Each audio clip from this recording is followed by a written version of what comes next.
tanda tak dalam. Di pinggir sungai banyak pohon bambu. Izinkan saya mengucapkan salam. Cakep ya? Assalamualaikum warahmatullahi wabarakatuh. Yang terhormat Ibu Kepala Sekolah SD Negeri 2 Sumber Putih atau yang mewakili, yang kami hormati pula Bapak Ibu Dewan Guru Sumber SD Negeri 2 Sumber Putih yang berbahagia. Pertama-tama marilah kita panjatkan puji syukur kehadirat Allah Subhanahu wa taala karena pada pagi hari ini kita masih diberi nikmat kesehatan sehingga kita dapat berkumpul dalam acara diseminasi budaya positif di SD Negeri 2 Sumber Putih dalam keadaan sehat walafiat. Amin. Salawat serta salam marilah tetap kita curahkan kepada junjungan kita Nabi Muhammad SAW. Semoga kita dapat meneladani sunnah-sunnah beliau. Bapak Ibu, saya ucapkan banyak terima kasih karena telah meluangkan waktu untuk dapat mengikuti acara diseminasi budaya positif sebagai pemenuhan tugas saya sebagai aksi nyata di modul 1.4 calon guru penggerak angkatan 7 di SD Negeri 2 Sumber Putih ini. Sebelum acara kita mulai, marilah acara ini kita awali dengan bacaan suratul Fatihah. Al-Fatihah.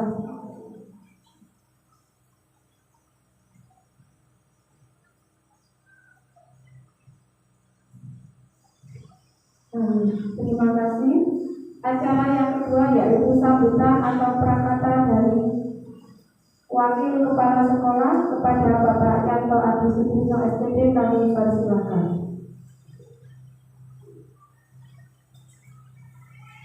Assalamualaikum warahmatullahi wabarakatuh. Waalaikumsalam warahmatullahi wabarakatuh.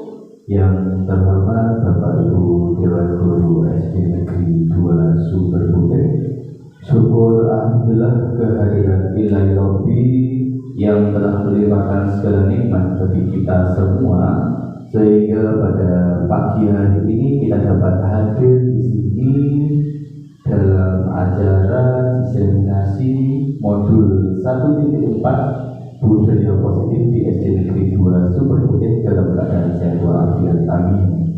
Salawat dan salam senantiasa tercurah kepada junjungan kita Nabi Agung Muhammad SAW yang telah membimbing kita dari zaman jahiliyah menuju zaman yang terang benderang seperti saat ini. Baik Bapak Ibu, mohon izin karena pada hari ini Ibu Kepala Sekolah kita bertepatan ada acara yang bersamaan, jadi mohon izin untuk mewakili dalam acara pada hari ini. Baik Bapak Ibu, yang pertama saya ucapkan terima kasih kepada Bu Ning karena pada hari ini dapat melaksanakan diseminasi budaya positif kepada rekan-rekan sejawat yang ada di SD Negeri 2 Sumber Putih ini. Baik, mungkin ini adalah acara yang harus dilalui dalam pendidikan guru penggerak. Terima kasih juga kepada Bapak Ibu Dewan Guru yang sudah meluangkan waktunya untuk mengikuti acara pada hari ini. Kepada Bapak Ibu Dewan Guru, mungkin nantinya ini juga bisa dijadikan supaya bukan jadi momok ya, guru penggerak ini seperti menakutkan seperti itu. Ternyata seperti ini enak ya, kita bisa berbagi dengan rekan sejawat kita bisa berbagi juga kepada anak-anak tentang apa yang kita dapatkan di pendidikan guru penggerak ini. Dan harapan saya nantinya semoga Bapak Ibu yang belum tergabung di guru penggerak dapat bergabung dan acara diseminasi ini dapat berjalan lancar serta memberikan manfaat bagi Bapak Ibu guru, bagi siswa-siswi kita terutama yang ada di lingkungan SD Negeri 2 Sumber Putih. Dan kepada Bune semoga diberikan kelancaran nanti sampai akhir pendidikan guru penggerak hingga dinyatakan lulus. Amin. Serta tak lupa semoga Bune juga bisa menerapkan, bisa berkolaborasi, bisa membagikan apa praktek-praktek baik yang ada di pendidikan guru penggerak ini kepada rekan-rekan yang ada di sekolah ini. Mungkin cukup itu Bapak Ibu yang dapat saya aturkan. Mohon maaf bila ada hilang atau salah kata dari saya akhiri. Wassalamualaikum warahmatullahi wabarakatuh. Waalaikumsalam warahmatullahi wabarakatuh. Terima kasih kami sampaikan kepada Bapak Yanto Adi Sutrisno SPD yang telah mewakili Ibu Kepala Sekolah kita. Bapak Ibu sekalian, kita mulai saja ya. Nah,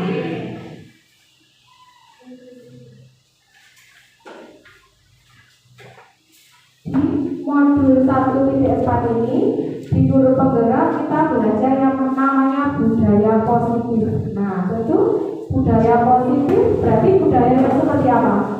Yang bagus atau yang kurang bagus?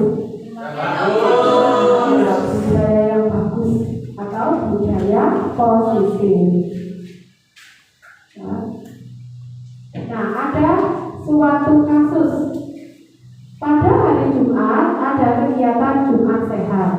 Anak-anak disuruh membawa bekal makanan dan minuman dari rumah masing-masing. Saat akan memulai makan, di dalam kelas, Doni tiba-tiba merebut bekalnya Anton. Sekarang saya mau tanya, coba Pak Fajar, kira-kira kenapa Doni kok merebut bekalnya Anton? Mungkin Doni tidak membawa bekal atau bekalnya Anton macam-macam enak gitu. Bagus sekali Pak Fajar. Jadi tadi mungkin bekalnya temannya enak ya, jadi Doni kepingin merebut bekalnya Anton. Sekarang siapa nyoba lagi? Bapak Dulu siapa menjawab? Kira-kira kenapa si Doni ini selain dari Pak Fajar tadi, kenapa Doni merebut bekalnya Anton? Monggo.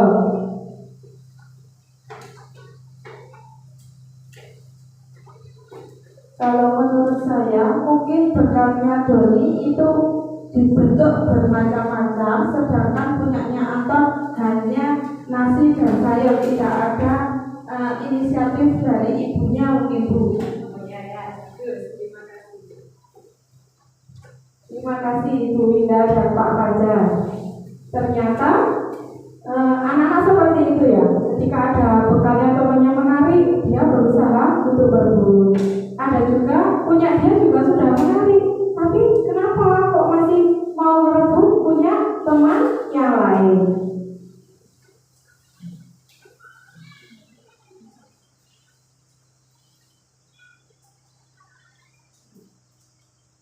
Nah, ternyata manusia itu sama, kalau kita manusia dewasa, kalau kita adalah anak-anak. Nah, setiap orang mempunyai kebutuhan dasar manusia. Yang pertama yaitu untuk bertahan hidup, yang kedua cinta dan kasih sayang, yang ketiga penguasaan, yang keempat kebebasan, dan yang kelima kesenangan. Nah, kebutuhan bertahan hidup.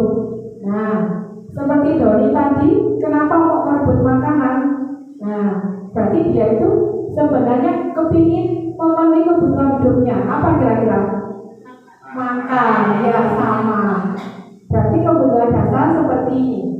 Maka ya, kebutuhan bertahan hidup atau survival adalah kebutuhan yang bersifat fisiologis untuk bertahan hidup, misalnya kesehatan, rumah, dan makanan. Kebutuhan biologis sebagai bagian dari proses reproduksi termasuk kebutuhan untuk tetap bertahan hidup. Ternyata si Doni tadi memiliki kebutuhan sama seperti kita, adalah untuk makan. Nah, sekarang yang kedua, kenapa Doni tadi merebut? kita hubungkan dengan cinta dan kasih sayang? Siapa yang bisa menjawab? Nah, oke, baik. Doni ketika merebut makanan temannya, otomatis gurunya akan datang. Ya apa tidak? Nah, ternyata Doni di situ membutuhkan suatu perhatian. Nah, pasti akan didekati gurunya. Nah, berarti kebutuhan yang kedua yang Doni perlukan yaitu cinta dan kasih sayang. Nah, ketika gurunya misalkan memberitahu orang tuanya, nah otomatis Doni itu sebenarnya memerlukan apa? Perhatian dan kasih sayang. Kebutuhan cinta dan kasih sayang adalah kebutuhan untuk disayangi dan diterima, meliputi kebutuhan akan hubungan dan koneksi, kebutuhan untuk memberi dan menerima kasih sayang, kebutuhan untuk merasa menjadi bagian dari suatu kelompok. Kebutuhan ini juga meliputi keinginan untuk tetap terhubung dengan orang lain seperti teman, keluarga, pasangan hidup, teman kerja, binatang peliharaan, dan kelompok di mana kita tergabung. Ya, misalkan Pak Fajar ya, seseorang. Nah, itu juga apa? Termasuk kebutuhan dasar, cinta dan kasih sayang. Atau ke orang tua kita juga sama. Ternyata sama, setiap orang memiliki kebutuhan dasar. Yang ketiga, yaitu penguasaan. Kita kaitkan dengan kasusnya Doni tadi. Nah, Doni tadi merebut bekalnya Anton. Nah, ternyata Doni ini ingin istilahnya teman-temannya biar terpengaruh dengan dia. Kita baca dulu ya. Kebutuhan penguasaan ini berhubungan dengan kekuatan untuk mencapai sesuatu, menjadi kompeten, menjadi terampil, diakui atas prestasi dan keterampilan kita, didengarkan dan memiliki rasa harga diri. Nah, jadi selain kebutuhan kasih sayang dan bertahan hidup, Doni juga ini memiliki kebutuhan dasar yaitu penguasaan. Dia ingin membuktikan kalau dirinya itu berpengaruh di kelas tersebut. Lanjut ya. Nah, yang sekarang kebebasan. Kebutuhan untuk bebas adalah kebutuhan akan kemandirian, otonomi, memiliki pilihan dan mampu mengendalikan arah hidup seseorang. Anak-anak dengan kebutuhan kebebasan yang tinggi menginginkan pilihan. Mereka perlu banyak bergerak, suka mencoba-coba, tidak terlalu terpengaruh dengan orang lain, dan senang mencoba hal baru dan menarik. Nah, Doni tadi lebih menarik kalau dia itu menggoda-goda temannya menangis seperti itu. Lanjut. Sekarang kesenangan. Anak-anak dengan kebutuhan dasar kesenangan yang tinggi biasanya ingin menikmati apa yang dilakukan.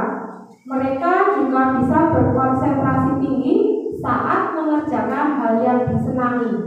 Mereka suka permainan dan suka mengoleksi barang, suka bergurau, suka melucu, dan juga menggemaskan.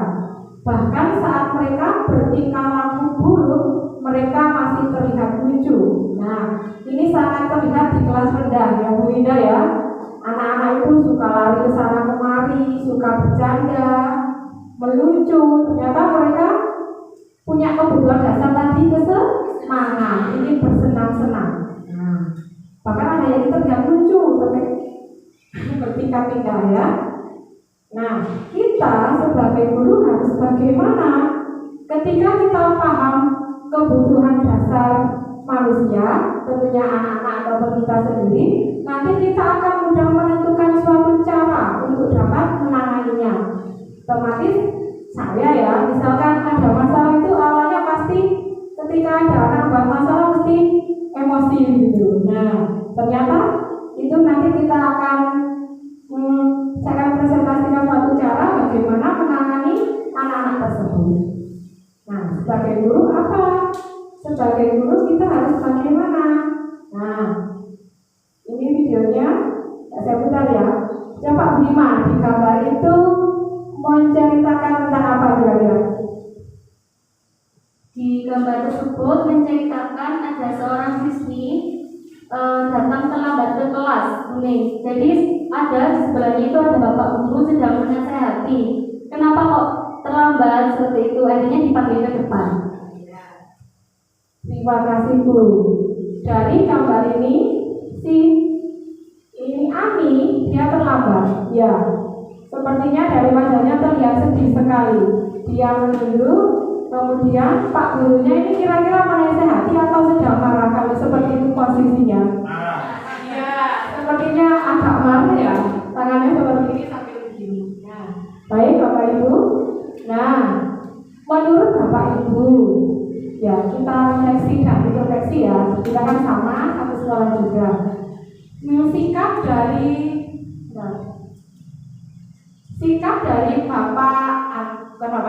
Bapak Tejo, kira-kira Bapak ini bagus apa tidak sikapnya?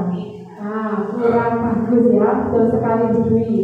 Nah, kita sebagai guru, kita akan belajar namanya posisi kontrol. Posisi kontrol kita sebagai seorang guru.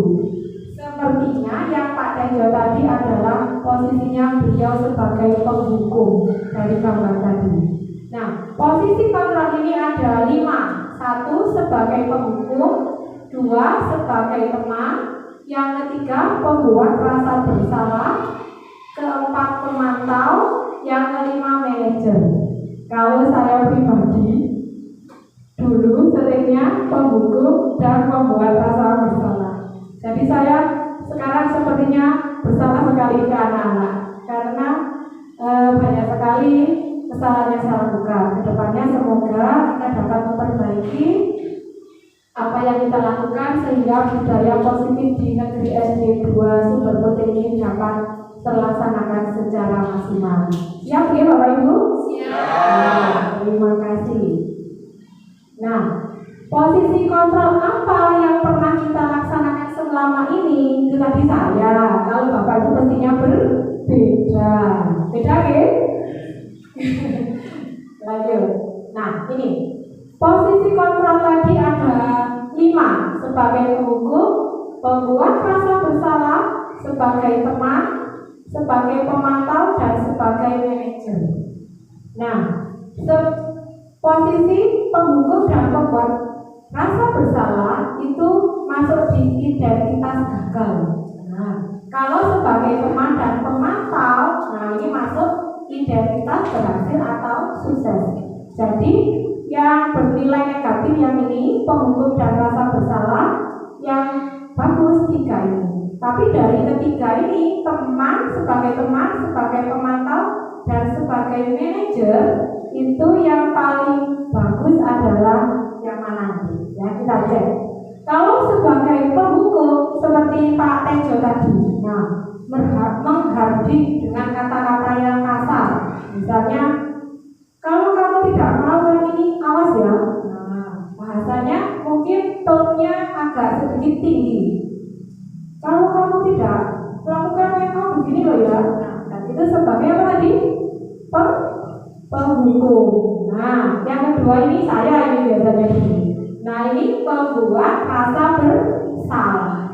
Nah, tadi cenderung kayak menyalahkan si anak itu. Nah, ini saya kecewa dengan kamu, Ani, kamu seperti ini. Nah, jadi anak itu akan sangat merasa bersalah. Nah, kalau yang penghukum tadi, ketika kita menggunakan kata-kata yang kasar, nah efeknya mungkin di saat itu mereka manut, tapi efeknya tidak jangka panjang karena motivasi yang terbentuk itu bukan dari dalam diri siswa tersebut. Nah, karena motivasinya hanya karena takut dengan gurunya. Sama dengan pembuat rasa bersalah. Kadang kita gitu ya, bisa dari bolak-balik kok masih seperti itu lagi. Mungkin yang perlu kita bangun adalah motivasi intrinsik dari dalam diri siswa. Nah, sekarang posisi yang ketiga yaitu sebagai teman, pemantau, dan manajer. Contohnya sebagai teman, ketika anak-anak melakukan kesalahan, ayolah kita perbaiki demi bu guru, gitu. Ya, kita memposisikannya sebagai teman. Sudah termasuk identitas ada kekurangannya. Ketika memposisikan sebagai teman, anak tersebut akan manut sama guru yang memposisikan sebagai teman saja. Nah, ke guru lain bisa jadi kurang manut, kembali ke sikap mereka lagi. Nah, berarti kurang ya. Ya. Yang keempat yaitu sebagai pemantau. Nah, namanya pemantau. Misalkan gini, kamu tahu tidak peraturannya di sekolah apa, ini apa, gitu. Jadi cenderung memantau, tapi tidak menanyakan keyakinan atau solusi. Hanya memberitahu peraturan di kelas seperti ini, seperti ini. Nah, itu sebagai pemantau. Nah, sudah bagus, tapi nanti ada yang lebih bagus ini Bapak. Yang paling bagus adalah posisi sebagai manajer. Apa Bapak Ibu? Nah, sebagai manajer. Sebagai manajer itu kita lebih menghargai mereka. Jadi mereka kita panggil, kita lakukan pendekatan, kita tanya, nanti ada tahap-tahapnya. Nah, dengan begitu nanti lama-kelamaan ketika kita mempergunakan posisi kita sebagai manajer, anak-anak lambat laun akan mulai berubah secara pelan-pelan karena memang budaya positif ini tidak secara instan. Nah, pernah kan kita waktu akreditasi itu ditanya bagaimana kelulusan kita. Nah, ternyata ada beberapa siswa yang sikapnya kurang baik. Nah, mungkin salah satunya seperti itu. Mungkin kedepannya semoga lulusan kita menjadi orang-orang yang baik. Nah, seperti ini contoh pertanyaannya. Saya kecewa sekali dengan kamu Fajar. Nah, ini berarti membuat orang merasa bersalah. Nah, yang kedua, kamu tidak pernah benar melakukannya. Nah, sebagai apa? Penghukum. Yang sebagai teman seperti tadi, ayolah lakukan demi bapak dan ibu guru, seperti itu sebagai teman. Yang keempat, sebagai pemantau. Biasanya tanyanya bu guru atau pak guru seperti ini, apakah kamu mau mendapatkan stiker bintang hari ini? Nah, misalkan ini seperti sebuah apa itu penghargaan gitu ya, ternyata itu juga kurang efektif. Yang ini, yang manajer, yang bapak hukum ya, kamu selalu yang paling terakhir. Nah, itu sebagai penghukum. Yang bagus tadi sebagai manajer. Pertanyaan yang kita bisa ajukan, misalkan, bagaimana kamu bisa menyelesaikan masalah ini? Jadi anak-anak itu kita bangun agar bisa menyelesaikan permasalahan mereka. Jadi muncul itu dari diri mereka sendiri. Kita hanya memberikan suatu pancingan. Nah, ketika anak tadi dia bermasalah, tapi bisa menemukan solusi sendiri, dia akan mudah untuk berubah. Oke. Nah, ada salah satu metode, tentu metode banyak yang kita pelajari di modul 1.4 yaitu segitiga restitusi. Nah, di situ ada menstabilkan identitas, kemudian menanyakan keyakinan, yang ketiga validasi kebutuhan. Contoh menstabilkan identitas. Budi, setiap orang pasti pernah melakukan suatu kesalahan. Jadi anak-anak ketika marah itu tidak langsung tambah marah, kita tanya seperti itu. Terus bisa lagi, kamu bukan satu-satunya yang pernah melakukan ini. Jadi mereka cenderung cooling down ya. Kemudian kita menanyakan keyakinan kepada mereka. Kita sudah buat keyakinan kelas. Kira-kira nilai-nilai apa yang telah disepakati? Misalkan anak itu melanggar disiplin, nanti dia akan bilang melanggar kedisiplinan. Terus kita tanya lagi, kamu ingin menjadi orang yang seperti apa? Nah, tentu mereka akan menjawabnya ya baik-baik. Nah, kemudian yang ketiga yaitu validasi kebutuhan. Kamu tentu punya alasan mengapa melakukan itu. Nah, adakah cara yang lebih efektif untuk mendapatkan apa yang kamu butuhkan? Nah, pertama menstabilkan identitas. Untuk membuat anak yang merasa gagal karena berbuat salah menjadi positif terhadap dirinya. Gurunya berkata, "Nah, berbuat salah itu hal yang manusiawi. Tidak ada manusia yang sempurna. Bapak atau ibu juga buat salah. Kita pasti bisa menyelesaikan permasalahan ini." Bapak Ibu tidak tertarik untuk mencari tahu siapa yang benar dan siapa yang salah. Bapak Ibu tertarik untuk menyelesaikan masalah. Contohnya seperti itu. Kalau kamu menyalahkan dirimu sendiri terus-menerus, apakah kamu bersikap baik pada dirimu sendiri? Ini contoh menstabilkan identitas. Di awal seperti itu. Kemudian validasi kebutuhan. Membantu murid mengenali basic kebutuhan dasar yang ingin dipenuhinya ketika melakukan suatu kesalahan. Pada dasarnya, setiap tindakan manusia tujuannya tadi untuk memenuhi kebutuhan dasar. Apakah itu penguasaan, kebebasan, rasa kasih sayang dan rasa diterima, kesenangan, ataupun bertahan hidup. Validasi kebutuhan yaitu kita bisa berkata seperti ini, Bapak Ibu. Kamu bisa saja kan melakukan hal yang lebih buruk, tetapi kamu tidak melakukannya. Nah, jadi meskipun mereka misalkan marah-marah, kita berkata seperti itu, untung hanya marah, nggak sampai memukul temannya. Terus yang kedua, kamu pasti punya alasan mengapa melakukannya, Budi. Seperti itu. Ketiga, apa yang penting bagi kamu? Yang keempat, kamu boleh tetap berusaha menjaga sikap itu, tapi tambahkan sikap yang lain yang baru. Selanjutnya, maukah kamu belajar cara lain untuk mendapat yang kamu butuhkan tanpa harus memukul? Misalnya si anak ini memukul. Lanjut, apakah kamu bisa melakukan dengan lebih baik lagi besok? Nah, ini adalah validasi kebutuhan. Kemudian kita tanyakan keyakinan. Anak melihat kesalahannya dihubungkan dengan norma sosial dan nilai-nilai yang mendasari manusia berinteraksi dengan orang lain. Contohnya, apa nilai yang kita percaya di kelas atau sekolah kita? Nah, nilai-nilai universal apa yang telah kita sepakati? Seperti contoh tadi ketika melanggar disiplin, misalkan si Akif dia terlambat, berarti nilai apa yang dia langgar? Kedisiplinan, ya, good, oke.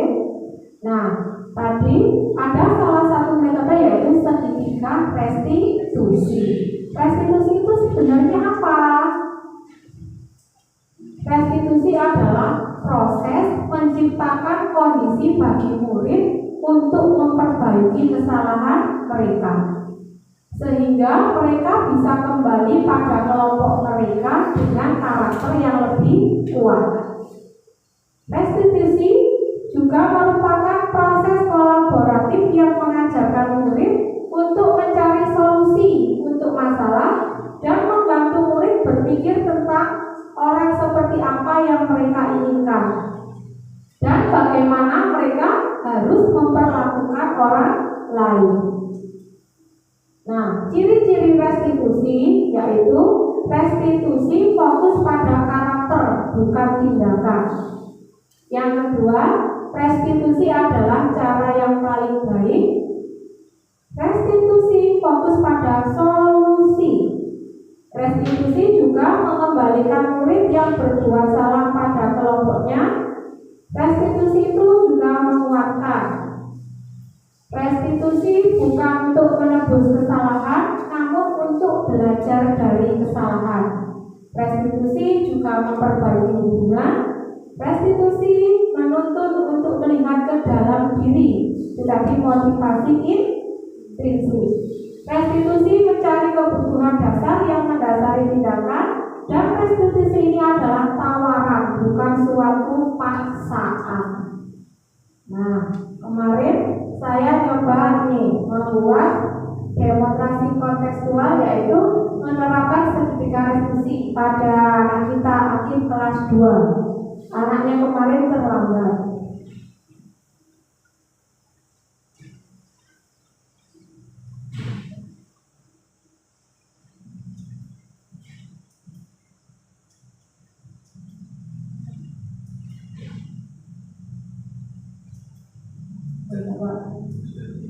ya.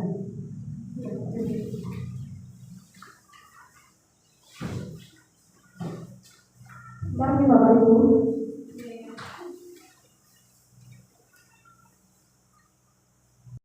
Nah, kita akan menyaksikan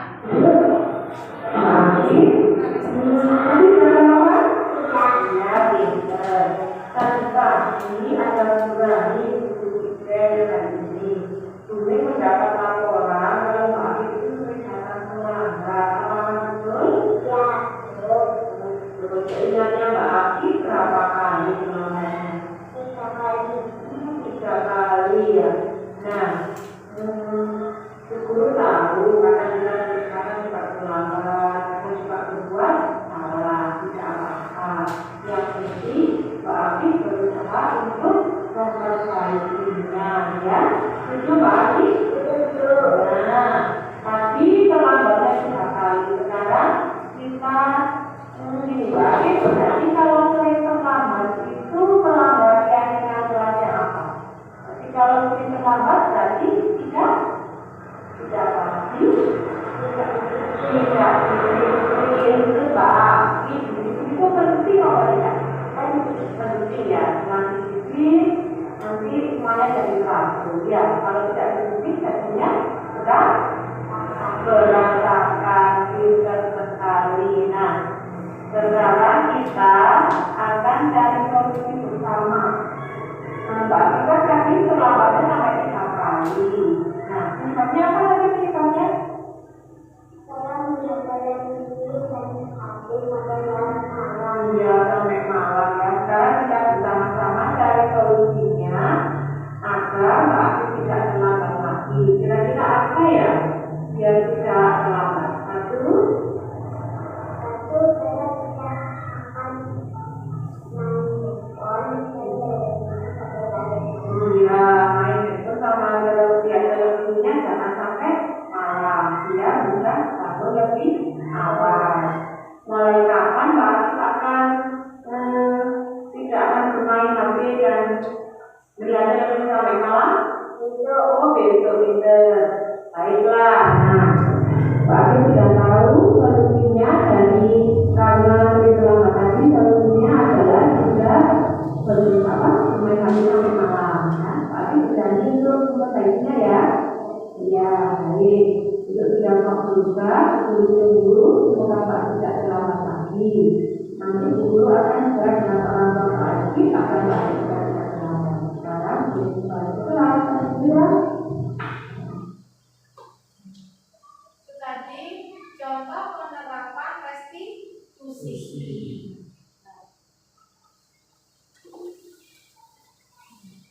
Ya.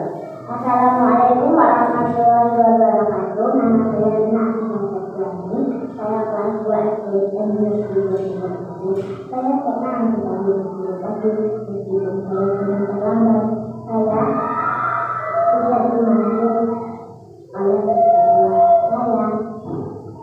dibantu oleh guru supaya saya tidak terlambat sekali lagi. Terima kasih guru.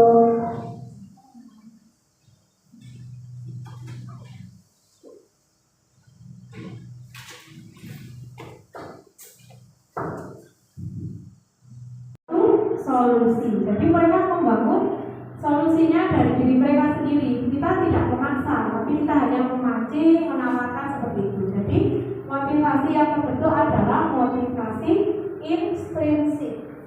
Nah,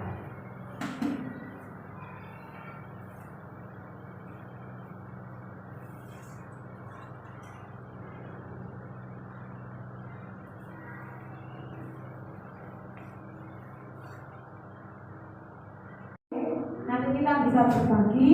Misalkan ada, saya begini, nah seperti itu. Monggo, bila ada yang mau bertanya atau memberikan masukan mungkin, monggo. Saya monggo beri. Terima kasih untuk waktu yang diberikan. Begini Bune, ya, saya ini justru saya mau curhat ini. Oh iya, Nah, jadi di kelas yang saya ajar ini saya ada ada satu kesulitan dalam menangani bukan kenakalan ya, mungkin ini adalah satu keunikan yang dimiliki oleh salah satu murid saya. Jadi dia ini cenderung suka mengganggu temannya. Ya, di kelas dia memang mempunyai kemampuan belajar ini di atas teman-temannya. Nah, setiap kali pembelajaran dia pasti ada tugas, dia pasti bisa selesai terlebih dahulu. Nah, setelah dia selesai, dia ini cenderung mengganggu teman yang lain. Itu yang pertama. Kemudian keunikan dia yang lain itu adalah dia ini seperti sulit untuk mendengar pendapat temannya. Jadi ketika ada kegiatan diskusi atau ada tanya jawab, setiap kali temannya menjawab, dia ini cenderung memberikan penegasian. Jadi dia cenderung penangkapannya itu negatif terhadap temannya. Kemudian ini sering menjadikan temannya ini menjadi tidak percaya diri. Sering saya menegur di depan, iya, ketika dinasehati, iya, tetapi kebiasaan yang dia lakukan ini terus berulang. Mungkin di sini cara saya yang menegur atau apa yang mungkin kurang tepat. Mungkin di sini Buning atau teman-teman bisa membantu saya keluar dari permasalahan yang saya hadapi di kelas saya. Terima kasih. Bagus sekali, tadi curhat ya. Tadi curhat, kita tadi sudah memaparkan beberapa materi. Mungkin ada bapak ibu yang punya sedikit gambaran kira-kira berdasarkan yang saya jelaskan tadi harus seperti apa? Monggo. Silakan ada bapak ibu guru. Monggo Pak Yanto. Tadi permasalahannya tadi ibu ya, itu ketika sudah dinasehati tapi terus berulang kali melakukan hal yang sama. Baik, terima kasih atas waktu yang diberikan. Assalamualaikum warahmatullahi wabarakatuh. Mohon izin sebelumnya, kalau yang setelah Bu Ning jelaskan tadi sebelum ke masalahnya Bu Dwi ya, karena mungkin itu masalah yang sering kita alami bersama selaku guru di kelas gitu. Untuk yang pertama, kebetulan Bu Ning sekarang angkatan 11 nih. Ya, jadi ini sudah saya lalui juga. Yang namanya penerapan segitiga restitusi ini adalah hal yang sangat menarik untuk kita praktekkan, untuk kita terapkan dari sekian banyak pembelajaran yang ada di pendidikan guru penggerak. Segitiga restitusi ini yang sangat mungkin untuk segera kita terapkan di kelas-kelas kita tentunya, karena saya rasa segitiga restitusi ini sangat cocok sekali untuk kita, terutama Bapak Ibu guru yang ada di SD. Jadi jika ada permasalahan, tidak harus kita itu langsung menunjuk kamu yang salah, intinya seperti ini. Biar mereka itu menemukan sadar dengan sendirinya dengan kita bimbing berdasarkan segitiga restitusi ini. Kemudian yang kedua, untuk yang disampaikan Bu Dwi tadi, anak yang memang di atas rata-rata, ya, maksudnya di atas rata-rata kemampuan dalam bidang pembelajarannya, sehingga dia itu selalu selesai terlebih dahulu. Mungkin ini yang paling cocok menurut saya Ibu Dwi ya, karena sekarang itu sedang digalakkan yang namanya pembelajaran berdiferensiasi. Memang sih setelah kita pelajari pembelajaran ini memang cukup bukan meribetkan, menambah beban seorang guru untuk bisa memilah-milah anak tersebut di kemampuan bidangnya apa. Kemarin pada saat kita mengikuti workshop yang ada di kecamatan itu ada beberapa cara untuk kita melakukan pembelajaran diferensiasi untuk mengenal karakter anak. Kita bisa dengan online atau mungkin terutama ini yang bisa dilakukan kepada si anak itu, kita coba aja dulu. Mungkin bisa dulu coba satu anak itu dengan online yang kemarin ada linknya, yang mungkin sudah dibagi atau belum ya. Itu bisa kita coba dengan itu sehingga kita bisa tahu anak ini karepe ini itu pembelajaran yang seperti apa sih. Mungkin dia merasa memang wah pembelajaran ini itu aku iso. Jadi dia cari kesibukan lain. Jadi mungkin dengan kita melakukan asesmen di awal itu untuk mengetahui anak itu karakternya apa, auditory atau juga lebih suka visual, mungkin nanti Bu Guri bisa lebih fokus untuk yang itu. Tapi memang saya rasa bagus sekali pembelajaran diferensiasi itu, tapi cukup membuat kita lebih banyak waktu untuk menyiapkan. Mungkin itu Budi dari saya. Terima kasih. Terima kasih Pak Yanto telah membantu kita. Nah, atas permasalahan yang kita hadapi di sekolah kita ya, memang pasti setiap guru itu memiliki permasalahannya masing-masing. Tadi bagus sekali Pak Yanto, saya juga setuju dengan melakukan pembelajaran berdiferensiasi. Jadi kita lakukan asesmen diagnostik untuk mengetahui atau memetakan anak ini punya gaya belajar yang seperti apa, sehingga kita dapat mudah menentukan metode pembelajaran yang tepat untuk anak tersebut. Selain itu kita juga bisa tadi kan sudah mengenali kebutuhan dasar si anak. Kita panggil, kita tanya-tanya seperti apa, kemudian kita gali seperti apa kebutuhan tersebut. Kemudian kalau pembelajarannya seperti yang Pak Yanto sampaikan tadi, kita bisa pakai pembelajaran berdiferensiasi. Itu begini, bagaimana? Sama-sama.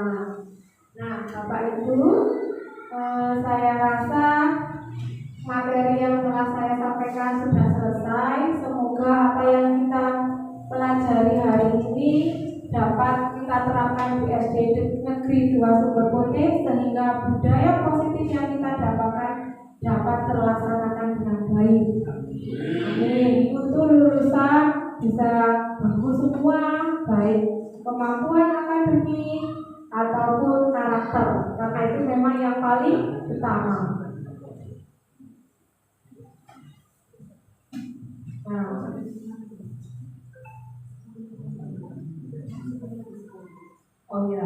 Nah, ini Bapak Ibu, kemarin saya juga ini selain kelas 2 juga kelasnya di kelas 4 ada Ami. Si Ami itu marah-marah.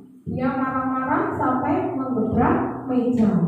Kemudian akhirnya si Ami ini saya panggil. Kemudian saya gali-gali, saya menggunakan sertifikat restitusi untuk dapat mencari tahu apa yang diinginkan Ami ini. Kita buat videonya sebentar ya, nggak apa-apa ya? Iya. Marahi akal dan menyampaikan dia tubuh tahu memang pada seperti itu karena kita menggunakan kemudian sama akal tidak berbeda. Ya, nah sekarang sebenarnya tindakan kami yang orang-orang dengan berbagai yaitu apakah sudah dengan keyakinan orang kita? Tidak ya, keyakinan apa yang dilanggar dari kami? Saling menghormati, menurut kami saling menghormati itu kedua kali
tadi contoh kasus yang kedua, yaitu si Ami apa? Ketika dia mengerjakan PR sampai malam-malam, ternyata sama akan dicontek. Dia marah-marah sampai menggebrak meja.